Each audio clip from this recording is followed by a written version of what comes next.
Hi everybody, this is Victoria Jones, aka Goddess Vicky. Welcome to my inspirational spiritual page. So here on this page, I try to focus on ways and methods to help people cope with different things that are going on in their physical lives to help them bring them to a higher spiritual existence in life. So this video today, I'm going to talk about different ways that I personally deal with depression and anxiety and little methods and tricks that I've done to help me cope with depression and anxiety. I have had depression since I was a little girl, approximately about the age of 6 or 7. I had anxiety since I was about 12. A lot of people don't realize that depression and anxiety is not exactly normal, even though people think it is, but at the same time, it has become the new norm. Little tidbit fact before I get started, depression is going to be the leading cause of death in the year 2020, scientifically speaking.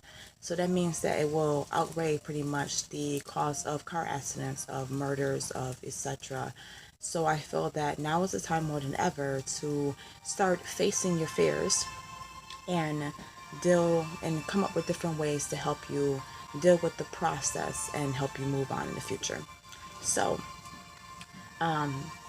I've dealt with anxiety for a long time, um, depression as well. For people that don't know the difference between the two, a brief description of both would be, in my eyes, depression is pretty much where you feel like you're closed off, like you're isolated, like you really don't have a standing ground, where you feel like you're all alone without being alone. Anxiety is a little bit different. Anxiety is where you feel like it's too much on you at one time, and you feel like the pressure is weighing down on you, and you get this anxious feeling of feeling like you're trapped in a box and you have to find some way to try to run out of it, like kind of like a mouse in a maze trying to just catch the cheese, but you never essentially catch the cheese. So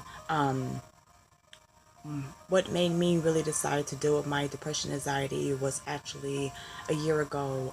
Next month, I actually had my worst anxiety attack, which had to do with depression.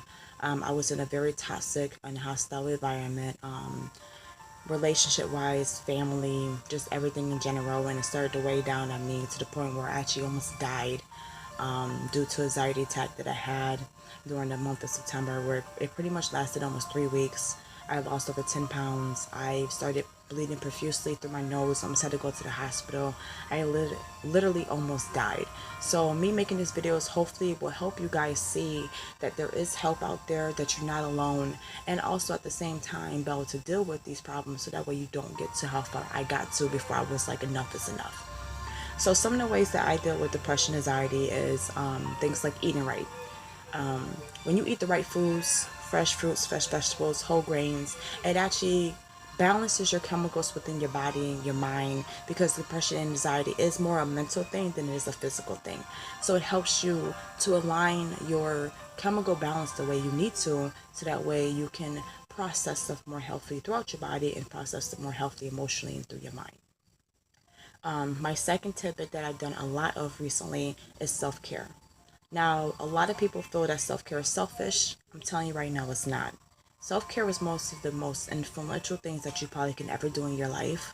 Self-care pretty much is anything from taking a bubble bath for 5 minutes by yourself, going for a walk,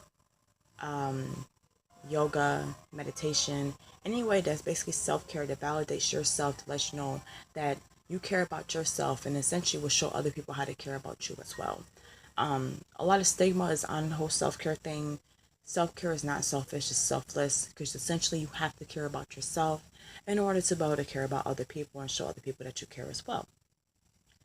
Which brings me to my third thing, which is one of my favorites, is meditation. I actually have meditation music playing in the background. And I do meditation for approximately 15 to 25 to 30 minutes a day.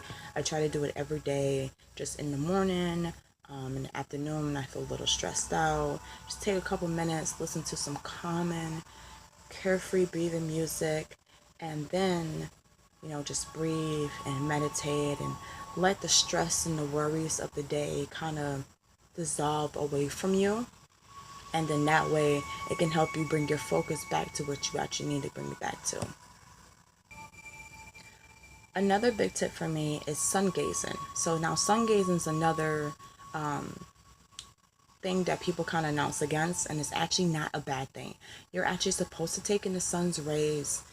I wouldn't do it during, the high peak hours between the hours of, I would say, 10 and 3, where the sun is the highest. So early in the morning, if you go for a walk or you just go outside in your porch or outside wherever you are, hotel room, doesn't matter where you are, as long as the sun is out, you don't necessarily look at the sun, but if you can, even if it's just go out there, close your eyes and just look up towards the sun and take in that sunlight directly.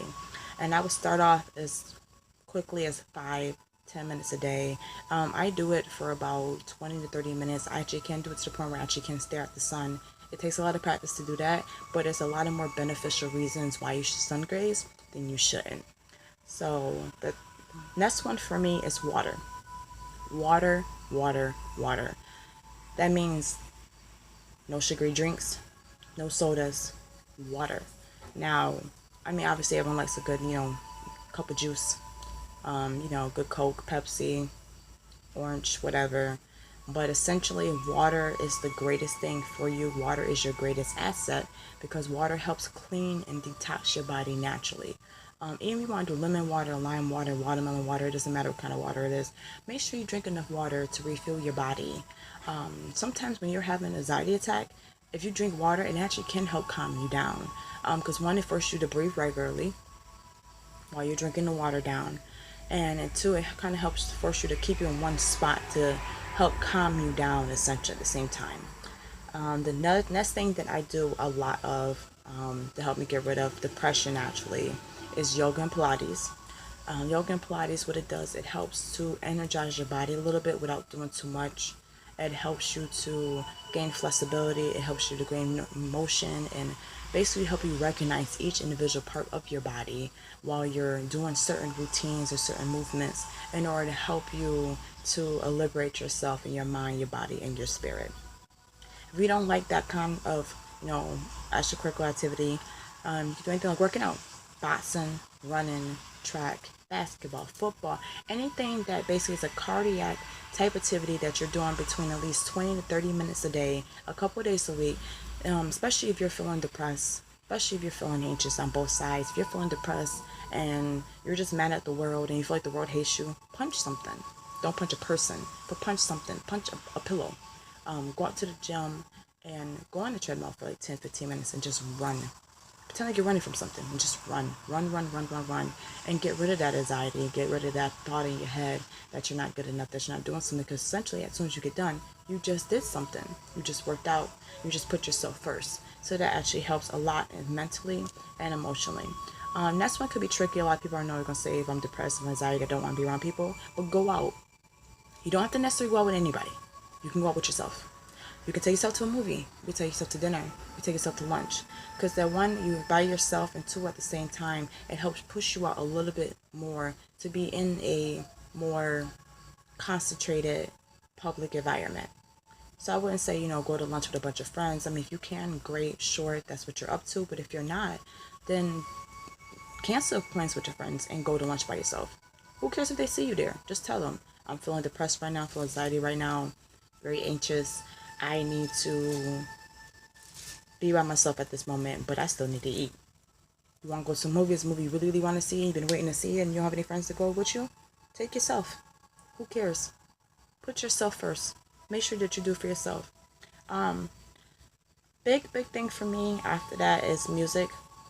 Listening to music, dancing to music, any kind of music. It doesn't matter if you like heavy metal, if you like, spiritual chants, if you like Beyonce, if you like Coldplay, if you like Rihanna, if you like Justin Timberlake, if you like back in the day stuff, New Kids on the Block, James Brown, who cares? Any kind of music that makes you feel good inside, listen to it. Listen to it and know that it's okay to listen to it. Know that it's okay that your taste is different than anybody else. Who cares? Next thing is patience. You have to have a lot of patience with this. Patience is a hard thing to master. Patience is a hard thing to, trust me, I know from personal experience. But at the end of the day, you need to have patience with yourself, patience with your process, and patience that you get through and that you'll be able to help evolve yourself later on down the line. Another big thing people don't realize actually helps is when you feel tired, when you're feeling depressed, when you feel tired, when you feel anxious, you're actually supposed to sleep. That's your body telling you to take the time to sleep, to regroup, to rethink, to replenish. So let yourself take that nap.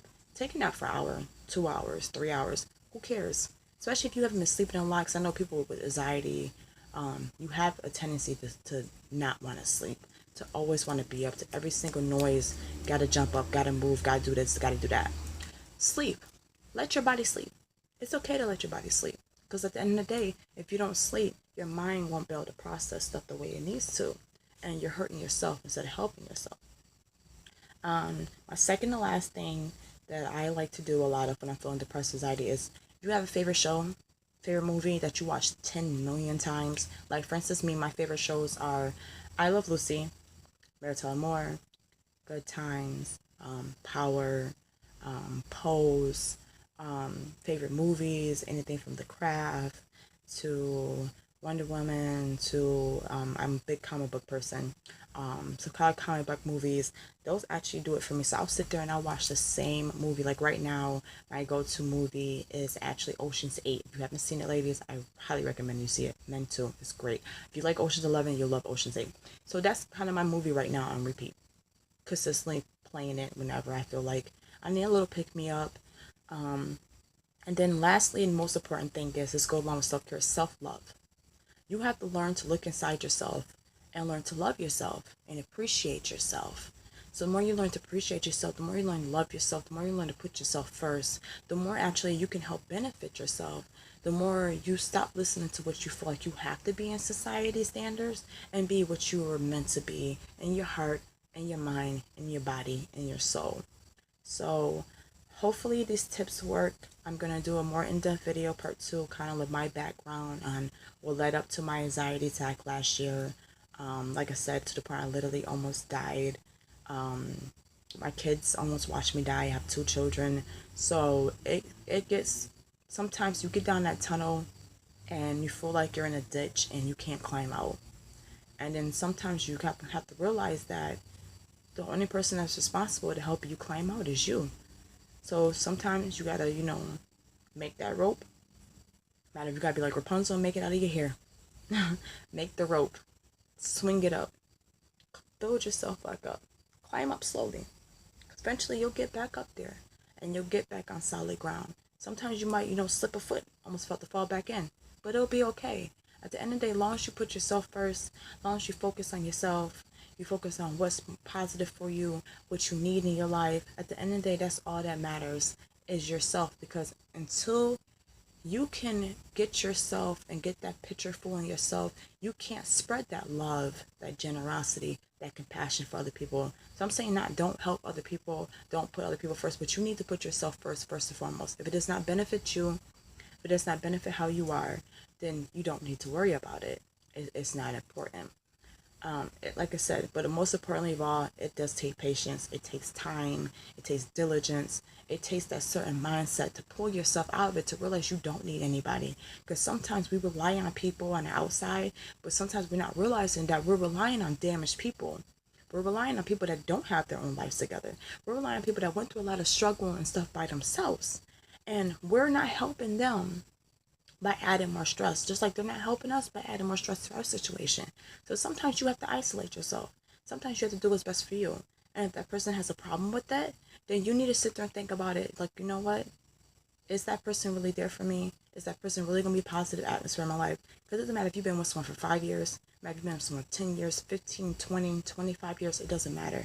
At the end of the day, any moment of time, you can realize that you're in the wrong situation, you're with the wrong people, you're in the wrong place. No matter if it's a boyfriend, girlfriend, husband, wife, family member, best friend, it doesn't matter. At the end of the day, if they're not going to benefit you, then you don't need to be around them. Now, if they're trying to benefit you, they're trying to help you, and you push them away, yeah, they might not be around as much, but as soon as you get yourself together and you get yourself liberal like you want to, I guarantee if they're really meant to be there, they'll come back and they'll be positive with you. And they'll help be positive together. And y'all help build that positivity together so that way y'all can uplift yourself and y'all can bring yourself to the place y'all need to be in life. So that's it for today. I hope you guys enjoyed the video. Make sure to tune back soon. I'm going to have some more videos for you guys shortly. Guys, have a blessed day, blessed week, blessed month, blessed year.